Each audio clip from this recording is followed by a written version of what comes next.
I am fairly certain we're live. I do this every time, and it always turns out we are live, but why not break the habit at this point? Welcome everybody that's here. Thank you for showing up. I think you're here because you're an MSP or a business that's concerned about cybersecurity. I know the world's broken because anytime I post a picture of my case with stickers on it, I get 20,000 views, and anytime I say the word cybersecurity, I get 7. I have to imagine you are here for the cybersecurity. Today we're here to talk about, kind of a legislation that has been passed. It has been signed into law. It is in its infancy and is starting to go forward, and it's around cybersecurity reporting. And so I've got some smart folks with me here today. You know Dom and I, so we don't need to introduce. And you've already known Mr. Cromar, the poutine king of the world himself. But Ian and Wes, if you don't mind, kick off a little quick introduction, and then Ian, if you'll read into the audience of what are we here talking about today? Yeah, Ian Richardson from Richardson Consulting. I'm a recovering MSP owner after 16 years in the game. Fantastic. And I'll go next. It's funny you use that term. So you've got Wes Spencer here. I'm a recovering bankster. I come out of financial services, deep insight and background into like threat intel. I've worked in regulated industries for quite a while. And after that, I went over to start a company called Perch Security. We sold to ConnectWise a little over a year ago and spent a stint there as their VP and external CISO. And now I'm kind of doing some things all on my own at the moment. So thanks for having me. We might touch on that at the end of this if we've got time, and I'll go ahead and let everybody know if you comment on this or chat, we'll show it live, and we can answer questions for you while you have this panel here. But Ian, what is the legislation about? What got passed? Yeah, so the Cyber Incident Reporting for Critical Infrastructure Act of 2022, or CIRCIA, and how you want to pronounce that's up for debate. Yeah, let's define it now. Is it Circia? Have we spoken? I think it's Circia. I think we're going to go on record as Circia. We got to go Circia. Like I was saying before, it's Game of Thrones characters' names. That's right. It just rolls through the tongue nicely. That's right. Yeah, so Circia is law. It was rolled into an Appropriations Act that President Biden signed March 15th. And so there's kind of three big takeaways on this. One, the CISA, or the CISA, is the regulatory body that is in control of creating what's called rulemaking for this law. And all that means is that CISA is the federal agency that says this is how you comply, this is what you must do. So that's first takeaway. Which is interesting to note, right? Because CISA has been a Department of Homeland Security. We've seen a lot of things about it around election fraud and things in that nature. But this is kind of one of the first regulatory reporting acts that is actually now going to bring data directly to CISA as opposed to the other way around in general, I think, as I understand it, right? Correct. And so it's interesting. Part of the act requires mutual information sharing. So all federal agencies that have some sort of incident are required. All federal agencies that have an incident of any way, shape, or form are required to report that back to the CISA. But the CISA is also required to share information out. And that's an interesting little tidbit that I want to circle around to a little bit later in the cast, is that sharing of information out, because not all federal agencies are as benevolent as the as CISA, or CISA, as you mentioned it. I don't know. Pronunciation is going to be a battle here. Well, and it gets even more confusing because you have CISA the act, right, and then CISA the governmental agency. So keeping it easy. Absolutely correct. Unless they get a waiver. So the second big takeaway is that any incident where someone makes a ransom payment or a covered cyber incident has to be reported. Yeah. And covered cyber incident is a significant, broad basis point. So the big points that are in the act is that if there is a substantial loss to the CIA triad of an organization, the confidentiality, integrity, or availability of an impacted organization, and substantial is not defined. So We've got that. Yeah. If Does it's that mean that seriously, outside of the act, substantial could just be a simple guidance situation? Is that essentially what that allows for? so what happens is substantial is allowed to be defined by the regulator. So the regulatory body will define what substantial means. If it impacts the safety or resiliency of operational systems, again, Yeah. safety and resiliency are not defined. So we've got some definitions that'll come down from regulators here. If it disrupts the business or industrial operations, so if there's a denial of service attack, for example, a system goes down. You could see this getting pretty broad right now, right? Like if as you Mhm. just kind of comma space each next one of those, you've really included 80% of most incidents at this point. So here's the other big one, is that if it results in unauthorized access to an information system, or it has a compromise in supply chain, Yeah. meaning impact to a CSP or an MSP, Right. you're hit by this. Yeah. So MSPs take note right there. Yeah. That's the critical aspect. Yeah, Yeah. this is something I was talking about on a live stream last week, is that this is the very first. Now, we've known this is coming down the pipeline for a little while now, because the original documentation was in, I have the notes here because I had to go look it up. Don't think I'm this smart, but it was H.3600. And that got encompassed into this larger omnibus, but Right. that was written last year. So we've seen Yeah. MSPs be documented in legislature, but this is the first time it's passed into legislation. So this is really interesting because it shows us that they understand the supply chain now, and they Yeah. understand that MSPs and CSPs, cloud service providers, are critical in the stack of the supply chain. Yeah. Yep. Yeah, 100%. And it's interesting you say that, because I think I posted on it when that bill was first introduced, because it was actually defining an MSP. The word MSP existed in the language, right? Like it was talking about this MSP kind of nature of us as service providers. And I think one of the reasons I bring this up, let's just distill it down as to why does this matter? Okay, now you have to report on incidents. Great. It probably assumes you have an incident response plan. It Mhm. probably assumes you track incidents. It probably assumes you're willing and able to catch incidents. It probably, right? And so we start looking at this as, I believe this is just another step in this maturation of MSPs and of service providers and technologists in general, in that we always think about this. I saw a Facebook ad or a LinkedIn ad where somebody said, it was a meme about, well, if cybersecurity can't stop this, then why do we even try? Right. I think it's because people have defined security the wrong way. Everybody thinks about protect, maybe identify. But what about detect and respond and recover? All three of those have more to do with this bill than the I'll put antivirus on, or I'll use a trusted tool, or no, this is all about the operational mechanics of finding it, stopping it, detecting the amount of damage, responding to it and stopping it and containing it, and then ultimately recovering from it, right? It's a life cycle. And then hopefully learning from that so that you don't have it next time. Well, this is what we've been preaching this for ever. Yeah. That, cybercrime is woefully underreported, but the impacts are massive. I think we've even said at least once, probably more, that if the private sector doesn't act, the public will. I think this is the public sector acting and being like, man, we don't have data, we don't understand what's happening in the biggest chunk of the economy, and we need to. Yeah. So this is kind of them forcing the hand, and to your point, like assuming you can detect incidents. Yep. Right. So what happens when you didn't detect an incident, and maybe the FBI stumbles on some data from your network that was sold? You never reported that, right? So how does that shake down?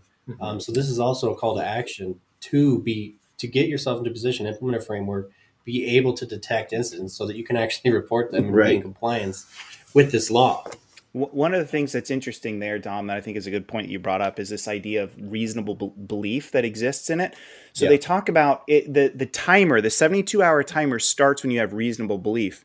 But even that's sticky at the moment, because we don't is it reasonable belief when Wes Spencer, who's a peon at the org, is calling the shots and says, hey, we've been breached? Or is it when CISO or whoever declares an incident? Yeah. So there's a lot of things that we're gonna have to wait for. One thing to just so people don't panic over this, is there's right now, this sets this in motion. It makes it law, but then rulemaking is going to come out, and so there's going to 6 be a period of months. time. Yeah. Yes, and it could even happen less than that, but there's going to be over 2 years of allowance of time for the rulemaking. So hopefully we're going to see clarity on this. And if you've never been around like legislation and the way that the motions work for this, what'll happen is the rulemaking will come out, and it'll be proposed rulemaking by which you'll see trade organizations and larger industries get together and say, we don't like this, we do like this, can we make these changes? And then they'll have another, I think it's 18 months if they need it, to then put it into full force. Yep. And the problem is that whole time, the federal agencies that are trying to figure out how much blood we're even losing, right, are going to be clamoring to try to solve this problem. I mean, absolutely. The reason this bill exists is for the data gathering. It's for the telemetry. It's for the TTPs. It's for the breadth. I mean, when you've got doubleextortion.com being the authoritative source of who's been ransomed, right? Like, that's a problem. Right. And I'll talk about my own kind of like experience with this. And most of you may not know, I had a theory where when we were a very large MSP, I wanted to have a public-private partnership ready. I wanted to have a good channel of communications. I actually met with an FBI agent. I signed up as a confidential informant, which is a lot less confidential now, obviously. But I was able to share telemetry in a denatured fashion of the incidents we were gathering. And one of those incidents was one where we bought an MSP. I'll call that MSP Voldemort at this point. But that MSP, we bought them. They were ransomed before we could move them onto our systems. We had to work with the Huntresses and the Friends of the Worlds to try to get to the bottom of it. We brought in breach counsel. I spent 2 years working with breach counsel and forensics response and lawsuits and all the things. And I shared that information with the FBI. The FBI actually came and found me, to Dom's point. So out of the Northern District of Texas, the FBI showed up at my office and said, hey, we found, and I didn't know it at the time, that they were in the back end of these ransomware providers' servers, but they found that the timestamps on 6 of my clients were within milliseconds of each other on a ransom. And they deduced that I must have been their service provider, and it was through us, and they were right. I didn't have to report it. It existed in 2019 prior to the egression and double extortion. So I was actually ruled not a breach, and I didn't have to report, and I didn't have to do any of those things, right? But they came to me, and then they wanted to make an arrest based on that. And so I was the victim in the Northern District of Texas that signed for the Soda Nakibi Our Evil ransomware gang arrests that happened by the FSB this year. And so I didn't notice it again. This was in July of last year until I saw the FBI agents standing on the stage with DOJ in November of 2021 saying, hey, we're putting sanctions and we're going to arrest these guys. And I'm like, where the hell is the reverse sharing, gents? What about a phone call before you go on stage with my information? Like, how about maybe? And so, like, I wanted to bring it back to your point, Ian. Like, what are your concerns around this, like, two-way street conversation with the feds? So there's there's 2 parts to this. The third big takeaway is that you've got a covered entity bubble. And so covered entity is one of my favorite. Oh, there goes Wes. But covered entity is one of my favorite items in federal law because near and dear to my heart is CFR 45, which is HIPAA. And if you look at covered entities under there, it's a broad basis point. It's a hugely broad basis point when it comes to who's a CE. And by in this, you mean specifically in this act as to the critical infrastructure covered entity? Exactly. Critical infrastructure sector. So big thing to think about, were you allowed to stay open during government shutdowns? Right. If the answer is yes, you are probably going to be tapped as a critical infrastructure. MSPs are going to be tapped. IT service providers are going to be tapped themselves as a critical infrastructure. But most of our clients are going to be critical infrastructure too. Manufacturing, healthcare, financial services, energy, transportation, logistics, all of those are going to be critical infrastructure. You support a hospital, a surgery center, something like that, things that were kept open throughout the entirety of pandemic. Those clients are going to be critical infrastructure. They're going to be subject to this reporting. Yeah, so, Wes kicked this link of that aspect here. Wes, you want to touch on this then? Sure. So this is the actual directive that's referenced if you want to see the full and actual list. Now, this could change at some point in time. And John Strand, for example, from Black Hills, is frustrated by this because he says, well, wait a second, everyone should be critical infrastructure, right? Why are we designated? But I see where it's coming from. If you scroll down quite a bit, Matt, you'll see the actual list. And there's an evolution here that I think is important to understand. A lot of this, not all of this, but a lot of it did get kicked off with President Obama's White House.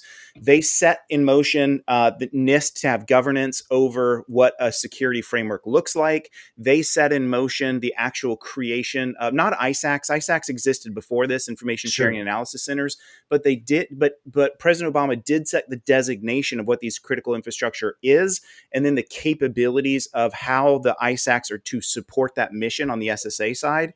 And then what happened was you also saw this evolution of how do we facilitate cyber threat intel sharing, which is what CISA, the act was. This was in 2015. And then that sort of kicked in motion. Okay, now we have conduits by which private industry can share with public industry. And then you see the formation of CISA, the agency, and now we're at this Incident Reporting Act. It's a really fun timeline of events that we see kind of go through. It's fun for me because I'm a dweeb, right? Yeah, but you see this stuff happening. This is not the end of it. This is just the next evolution in the line. But this does give us the capability of sharing these cyber incidents under the guise of what CISA allowed from 2015 to say, this is protected information. So if I share these things with the federal government, which now I have to, before it was optional. But now, if I'm critical infrastructure, I have to. But this is protected from subpoena. It's protected from the FOIA stuff, the Freedom of Information Act, and it's actually protected from lawsuits. Now, it's tricky because if some of that information goes to a different conduit and it gets discovered, it could still be subpoenaed in a different form or fashion. But the actual reporting itself is protected. So it's really interesting to kind of see how this goes. Yeah. Made a link for it, shortener for you. So it's CI Scope, just so you don't have to type that in or copy and paste it if you're watching this. The other thing about it is that because of my partnership with the FBI, one thing I learned is that ever since the Obama administration, the FBI has been operating under a mandate of not re-victimizing the victim, right? In the sense of, if you happen to share this information with us, we're not here to deal with your Department of Justice situations and your other things. We're here literally just to deal with this incident. We don't want to re-victimize you. We're not going to arrest you for things we find during this. And while that's a bit of a directive and it's not a law, I feel like maybe this same type of privileged information piece is coming across. And for anybody that's not, super in the cyberspace, like imagine fighting a war where you don't know where the enemy is. Imagine fighting a war when you don't understand the terrain. Imagine fighting a war when you have no idea what battlefield even looks like. This is kind of where we find ourselves in a cybersecurity perspective. Like we as a federal government entity for sure, but even as the general community don't have data sharing in the way that we would envision, right? Sticks and Taxi were only made 10 years ago, 10 years ago. ISAC's ISAL participation has really only started sparking off, especially in the SMB space over the last, Wes, what would you say? 5 years, 2 years? 5, yeah. The information is not good. And when you get to the federal, because of that fear of stigmatization, fear of federal involvement, I was fighting everything I could do not to have to report something, right, in a former life. And so I think this is kind of just showing the problem that exists, in that if we're going to start fighting this and making adequate legislation or making adequate, threat defenses, we got to have the data. And so it's kind of seems like that's what this is really aimed to do. If you were an MSP tomorrow, Wes, and you were trying to plan for what does this act mean to you, what would you do? What would be the takeaway? The one Wes advice, Papa Wes advice. We have a gap. And we actually don't yet have, in my mind, a cybersecurity focused trade group of sorts that sort of takes the charge for us. Let me say how I would do it in the banking space. So I would probably be a member of American Bankers Association or Independent Community Bankers Association. So we use ICBA. ICBA primarily serves, banks $2 billion in assets and down, sometimes a little bit larger. But what would happen is as soon as this legislation came out, they would have a bunch of webinars, a bunch of data coming out saying this, like what we're doing here. This is what it's talking about. This is what it's doing. And then here's what we're going to do on your behalf. Some people call this lobbying, right? And it can be that way. But lobbying is not always evil. And so they would say, we've got this for you. We're going to be watching as members. You get to have input to us, and we will be your facilitator as this goes down the pipeline so we can steer it in the best way that works for us. We don't really have that. And that's a little bit scary for MSPs because if we don't have it, we're not going to really have a lot of conduit and capability to help steer this in mass. In other words, it's going to be a whole bunch of individual ones of us trying to like make sure we have a piece in the pie. And that's scary because, as you guys said from the beginning, MSPs are mentioned here and the supply chain is evident in this. And so I'm a little fearful, if I'm an MSP, of who's going to drive this message and make sure that our best interests are kept at heart so that we don't get trampled on. So I'm a little scared, Matt. Fortunately, we have time in the rulemaking process for that to formulate. Yeah. Yeah. And I think the point that I would give, and maybe let's go around the room, let's do this advice, right? If you're an MSP and you're trying to figure this out and decide what do you do out of this legislation today, and then maybe we'll go back on another round and talk about what do we do in 6 months? Like, what do we do in a year? I like the advice, though, Wes, of trying to get a voice, right, at this stage. We don't have it organically. I mean, I'd say CompTIA and the ISAC there is probably the closest in some of their capabilities. But I do love that. So that's the first piece. We'll go around, kind of give the advice, and then we'll come back and talk about the kind of the teeth of the legislation, what this means as well. So go ahead, and Ian, do you have any advice for MSPs out there today around this and what they can do to be ready for this law, if you will? Yeah, I mean, there's kind of three things. Setting up a Google News alert or your news aggregator of choice on the acronym of the law is a good way to get your pulse checked, right? So as this law drops, as news comes up, you can bet that when prelim rules are sent out, it'll hit the news wire. So keep an eye on the news wire. Don't live, eat, and breathe this, but kind of keep a pulse on that to get an idea of when rules are published or prelim rules are published.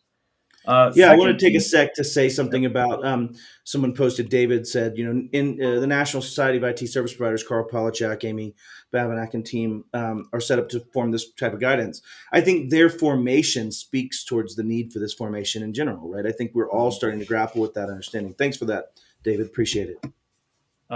Second real piece is if you're not having a conversation internal to your organization as well as with your clients about security being part of business strategy. Security isn't a line item on a budget. It's not your antivirus product, right? This is not about layering product after product after product after product. This is about stance. This is about the way we design an organization, and that involves policy and procedure.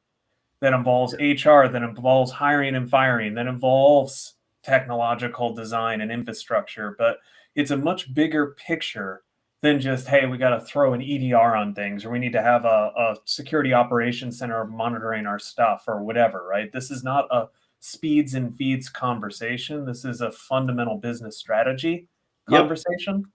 You should be having those talks, right? We had an old financial advising company that was a client at my old MSP that was on an acquisition tear. Security due diligence was a key piece. You don't want your clients to be Marriott buying Starwood, right? Starwood guest preferred indeed. So yeah, let's start having those conversations about security as a strategy. Yeah. Third is don't be in a vacuum anymore. So get your team out there, get exposure, start talking with your peers, start talking with the other guys in town, right? Rising tide raises all boats and everything, but get out there and don't try to eat this in a vacuum. Just talk with others in the space, talk with others about their best practices. Try to start slowly but surely increasing your stance on cybersecurity. Those are the big three things, right? Get that visibility and start to make a plan. I left this up here just because I don't know who you are, LinkedIn user. I'm going to go check afterwards, but I'm married. But if I wasn't, 100%, right? Like I preach this so much. Have a framework, damn it. Have something you can have defensibly saying, I went through each of these steps and made sure that I was securing myself, and I take my clients through the same. And they'll speak towards incident response. They'll speak towards reporting. They'll speak towards those things. Well, to add to that, I like CIS. I know you like CIS. NIST is great too. But I think you'll see these frameworks, specifically CIS, because NIST is a federal agency, it's going to be slow. But I think CIS will react pretty quick. They'll start to create mechanisms in their controls for this act as it relates to reporting. And they'll also do it with the assumption that this will become a more international trend. Yeah. So I think, but you're right. You need to adopt a framework. If you don't have one, you are flying blind. It is what it is, right? And you're saying you're the smartest guy or gal in the room. Right. And that's what you don't want to say, ultimately. especially in a courtroom, because that's what could happen, right? Every time I've tried that approach, people make fun of me. It feels like this entire thing boils down to join a peer group, have conversations with your peers, and have a plan of action and be defensible. It's funny. It feels like every stream boils down to like these three things I keep hearing from Dom and Matt, and being defensible is probably the premier thing we talk about all the time. And as a layman on this stream, it's absolutely incredible how many of our peers are not adopting these defensible tactics. And it feels like, simple measures and simply having a conversation with groups allows you to kind of sit back and say, wow, I need to take better steps. I need to be doing this proactively. So it's kind of great to just sit back and listen to Wes and Ian talk through this stuff. So they're the smart ones. Cool. Yeah. It's really great to just kind of hear your guys' perspective. So last thought experiment. It's a year from now. Legislation's in place. We have guidance. We're reporting. And you're an MSP that has decided, I'm not going to do it. I don't care.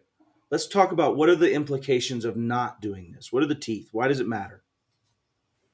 So I'll get started on that, and then I'll need to drop, if that's okay, to my next thing. So one thing that's important to really understand is at this point, we're still waiting for the rulemaking to come out to understand the specifics, but it did set teeth. And I think I hate to say it, but good regulation needs teeth. Otherwise, people are not going to follow it. They're just not. And there's some scary teeth that's in here, but I think it shouldn't be scary, right? So let me kind of explain the way this works, right? So if you choose not to follow the 72-hour notification and you just say, I'm not doing it, and I willfully knew that we had some kind of incident, but maybe I didn't know this legislation exists, maybe I did, doesn't matter, and you don't do something about it, what can happen is CISA, the agency, can subpoena you. They have the authority under this yeah, that's true too. You'll eventually be a former MSP owner, right? and let's talk about how that's going to happen, right? So what can happen is they can subpoena you and they can say, you now have to, under court of law, send me X amount of information, which is pretty scary.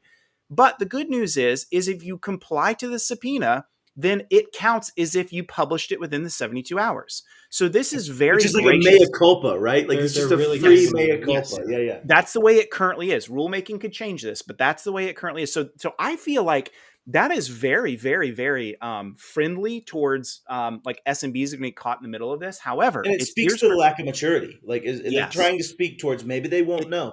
It seems like they get it. Here, right? Now, here's where it gets scary. Where it gets scary is if you still don't comply to the subpoena.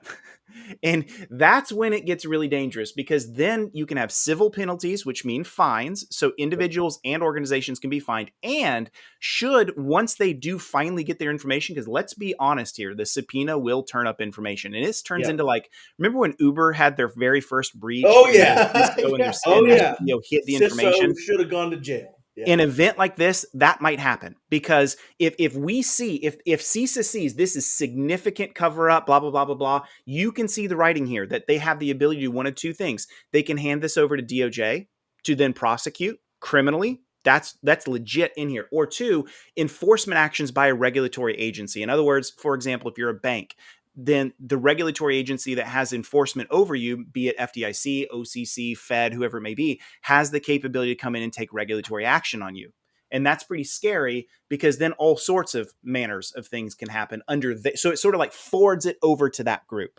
Yeah. So there's teeth to this. Too, when the civil suits start flying, it's very indefensible in court to say, well, I also ignored the federal government. Yeah, I was also so incompetent that I didn't report it, couldn't report it, and ignored the subpoena from the federal government when they asked for it. Yeah. So you'll be a very broke former MSP owner, it sounds like. Yeah. Hey guys, I got to jump. Thank you so much for having me, buddy. Guys. See you, Wes. Yeah, so to piggyback off of what Wes was saying there, when you think about the regulatory bodies, the FBI and the CISA do have a do no harm stance, like Matt was mentioning. Other regulatory bodies have no such stance. Yeah. And some of them, for those of you on the call who have gone through OCR audits, I've gone through 3.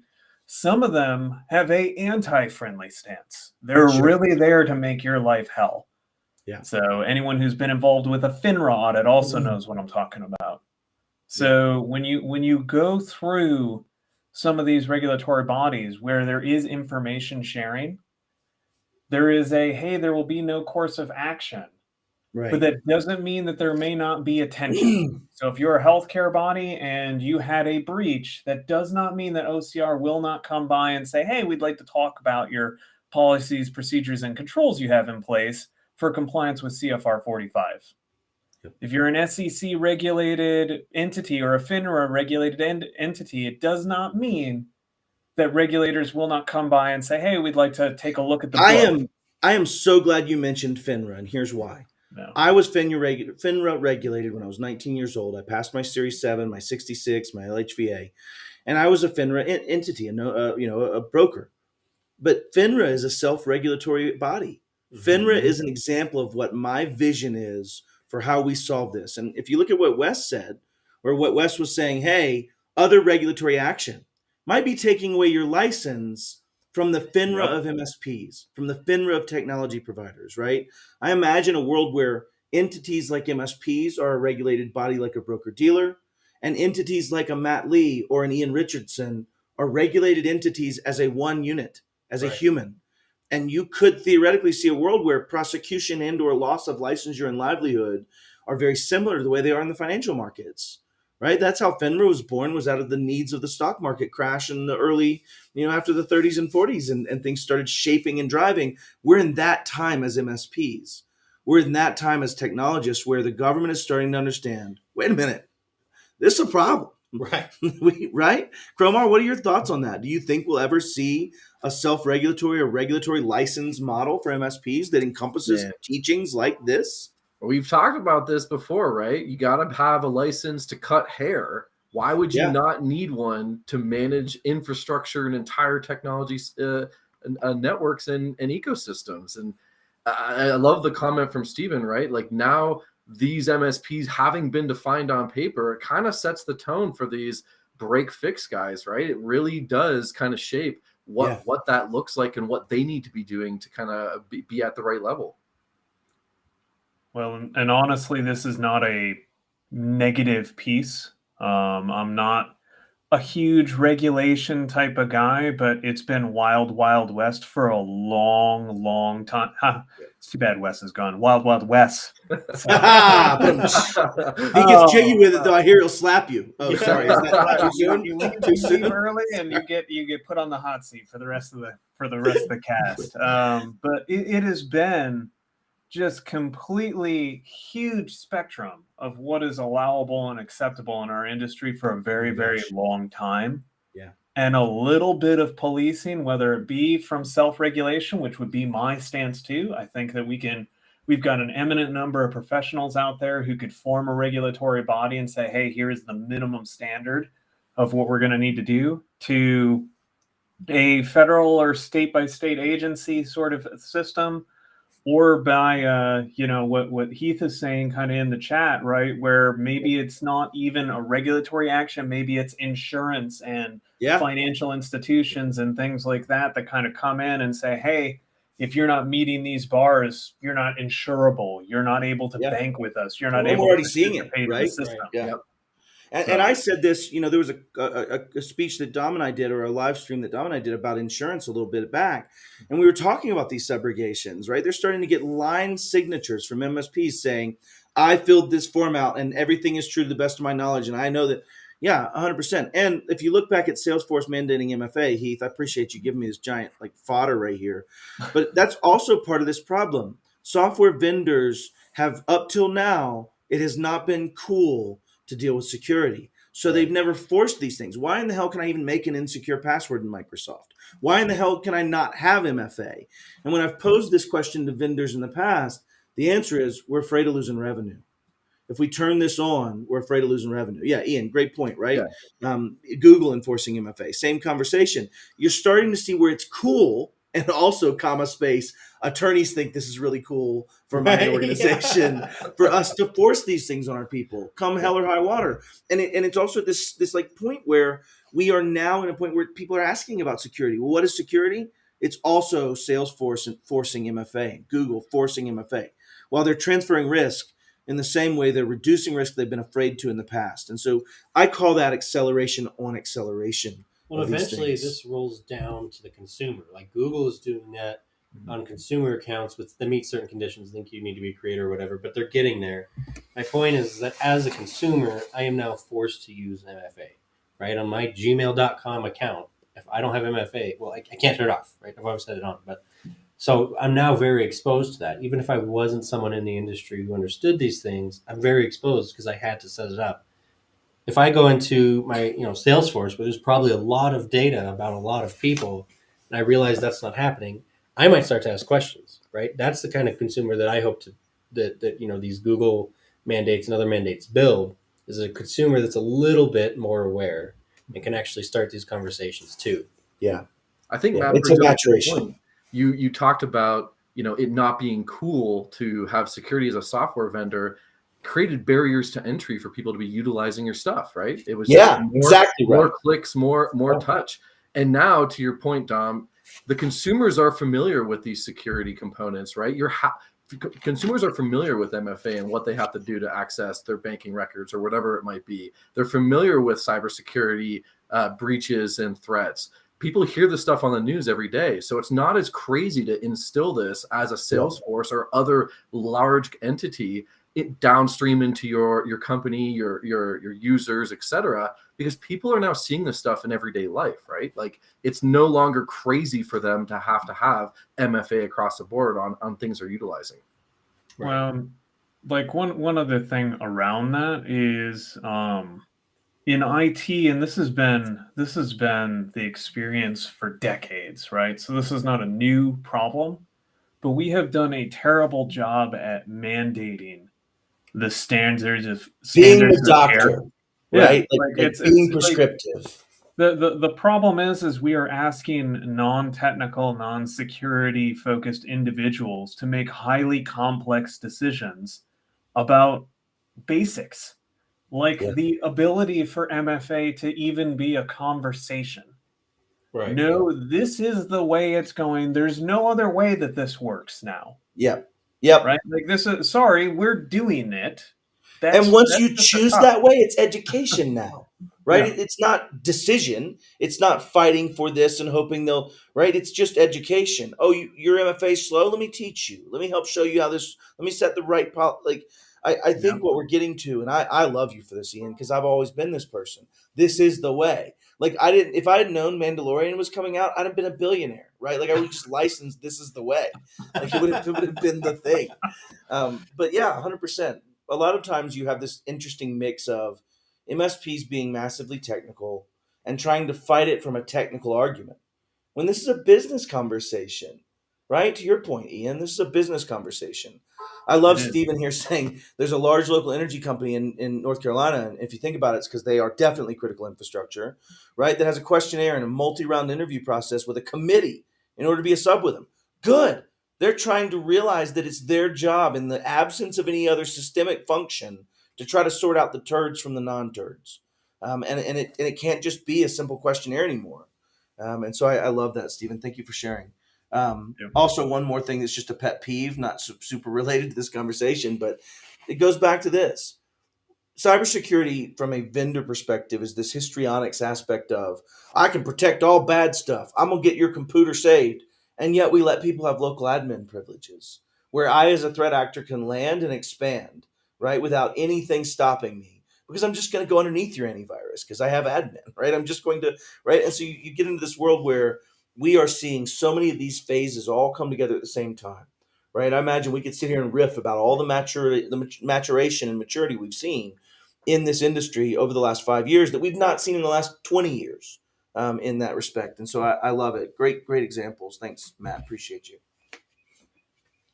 All right, let's close it out, Ian. This is the end, right? You have one last thing to say to someone about this.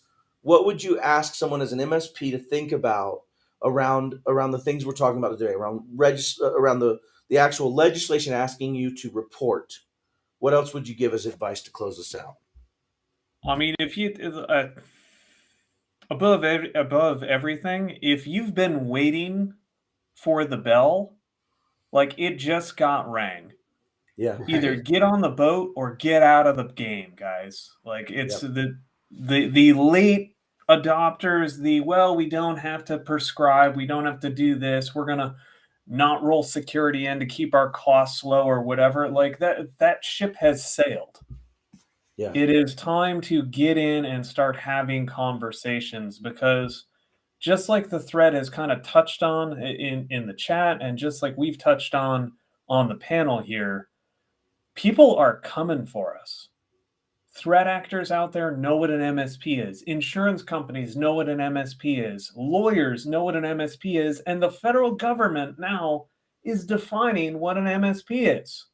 If you were waiting for the sign, you just drove by it on the highway. The exit's behind you. Yeah. Right. It's time to start. Totally. It's time to get serious about it. Like it's you don't have an option anymore. You have to start materially impacting security at organizations, and you can either see it as the opportunity that it is, or see it as a cost to be managed. But one way or another, you will have to manage this. Yeah. So 100%. it's time to start creating a strategy and moving forward, right? You can't look back at the good old days. Those are behind us. We're not going that direction anymore. Yeah. I'll be selfish and go because you kind of queued me up, and then Cromar and Dom, you can close us out. So you know what we didn't say once today? We didn't say MSSP one time. Oh, that's just an industry term. Right? That doesn't exist. No, but I get in this argument a lot, and this is why I wanted to bring this up. A lot of people say, I don't have to worry about this as an MSP because I'm not an MSSP. I don't want to deal with the security of it. I just want to spin the plates and do the data and the counsel. Guess what, boys and girls? If you touch the data, and data is represented in security by the CIA triad, guess what? You're in security. Welcome to the party. Right. And I think that's the point that this makes here. I also want to make a huge plug for SSO.tax that Heath put up, because I personally paid almost $100,000 in SSO tax a year at our MSP that I worked for before, just to try to maintain the standards of SSO. And it does piss me off because it's endemically proving that these vendors are having to charge to fix the things they should have fixed and add these capabilities that they never did. And I love you, vendors. You're on my line card and you're my friend. But these type of things have to stop. We have to start dealing with this as part of business. So thank you. Cromar and Dom, y'all close us out. Who's next? Sorry, Ian, I apologize. Oh no, well, security just it's basis point, right? And I think y'all at PaxAid have done a good job at advocating for that. So I'm just gonna do a here, right? You cannot charge for security as a software company anymore. Right. That is permission. Oh, you want it to be secure too? I'll sell you the house, but it doesn't come with locks. Yeah, right? Like, no, you wanted a door here? No. Oh man, who was making a lean-to? Sorry. I'll go. I think really what it boils down to is, to Stephen's latest comment around, the government didn't define the MSSP. They defined the MSP. They've bundled everyone under one umbrella. So there is no hiding under, I don't need to worry about this. Amen. You absolutely should be thinking about this. So acronyms don't save you. Just say it, Ian. Yeah. Those are good ones. Just say it. I love that. That's so true. You know, you can't sit in front of a judge in a courtroom and say, well, I had another S in my acronym. So Your Honor, I only paid for one extra right. S, sir. Yeah. Well, I'm not Exactly. an MSP. I'm a TSP, so that makes me different. Yeah. We're good. That I never put does managed not in my care. title. That fiefdom, you are screwed no matter where you're at when you're in the hot box. So True story. Honestly, the key takeaway I have from this is pretty much the key takeaway we have from a lot of the security conversations we have is be defensible, have your house in order, get your butt in gear, and go do this stuff. To Ian's point, if you weren't already on this train, the conductor just rang the last bell, guys. Like, you have to jump on this train. Yeah. And you do have time in 6 months, right? Like, you have time to get this going. Yes. Yeah. That's a great point. You know, it's time to get on the train. It's leaving, and the train you're on is running out of track. It's going to crash. It's going to derail. You're not going to make it. And it's just the truth of the matter, right? I agree. Like, an MSSP, frankly, is fake, right? It's not a real thing. You cannot be an effective service provider without managing the technology, and you cannot be an effective technology provider without managing security. So They are one and the same. Now you can outsource some stuff. Oh, you should. Right? Sure, tech tools, sure. technology knowledge. I'm not trying to kill the entire security delivery as a service industry. Right. Just mean that if you touch the data and the security, you are responsible for it. If you hit the nail on the head. Build by your partner. Yep. Right, and you can do that, but you need to be in charge of what that strategy is, and that means implementing a framework. But right now is the time to make that transition, to start taking security seriously. Work with peers, work with your vendors to help you. We're all here to help you. You can reach out to us anytime. We want you to succeed in this, but please understand that now is the time, right? Yeah. This most certainly will not be the last piece of federal legislation we see in this. This is the first one. This is gathering the data so that they can understand what the hell is going on. And once they understand that, they're going to start figuring out how to regulate that. Yep. So it's time to get on and take this seriously. Well, as Dom says, let's take this seriously. And Ian, I have to put this out there. Anytime someone snakes me on something, is ahead of me on seeing some legislation, is ahead of me on certain things, I like to be humble and say it. Ian Richardson is faster than me and smarter than every way. So thank you. No. Not on that. Just happened to be scrolling through things and saying, I bet you Matt Lee will find this interesting. Well, I appreciate you, brother. And if anybody doesn't follow Ian already, Ian is a thought leader. Ian is a fantastic coach and is very pragmatic and is someone I'm proud to call friend. So I appreciate you being on here. Everybody that stayed and watched, thank you so much. Thank you. Get working on it. And if you have any questions, reach out. I'm here for you. Thanks, everyone. Thanks, everybody. See you.